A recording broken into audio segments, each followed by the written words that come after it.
ATM இயந்திரத்தை உடைக்க முடியாததால் சிசிடிவி கேமராவை கொள்ளையன் கழற்றி சென்ற சம்பவம் பரபரப்பை ஏற்படுத்தியுள்ளது.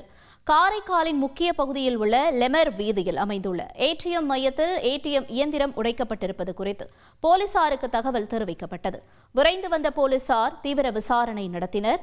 பணத்தை கொள்ளையடிக்க முடியாததால் திருடன் சிசிடிவி கேமராவை உடைத்து திருடி சென்றதை போலீசார் கண்டறிந்தனர். அதற்குரிய தனியார் வங்கியிடமிருந்து பெறப்பட்ட சிசிடிவி காட்சிகளை ஆய்வு செய்தபோது நாகூரைச் சேர்ந்த உணவக தொழிலாளி தவ்வீத் அகமது கொள்ளை முயற்சியில் ஈடுபட்டது தெரியவந்தது. காரைக்காலில் தனது அத்தை வீட்டில் தங்கியுள்ள அவர் மது அருந்திவிட்டு கடும் போதையில் மீண்டும் மது அருந்த பணம் இல்லாததால் ஏடிஎம்மில் திருட முயன்றதும் அம்பலமாகியுள்ளது. போலீசார் கண்டுபிடிக்க கூடாது என்பதற்காக சிசிடிவி கேமராவை உடைத்து சென்றதும் தெரியவந்துள்ளது. போலீசார் தவ்வீத் அகமதுவை கைது செய்து தீவிர விசாரணை மேற்கொண்டுள்ளனர். செய்திகளை உடனுக்குடன் தெரிந்து கொள்ள உடனே சப்ஸ்கிரைப் பண்ணுங்க.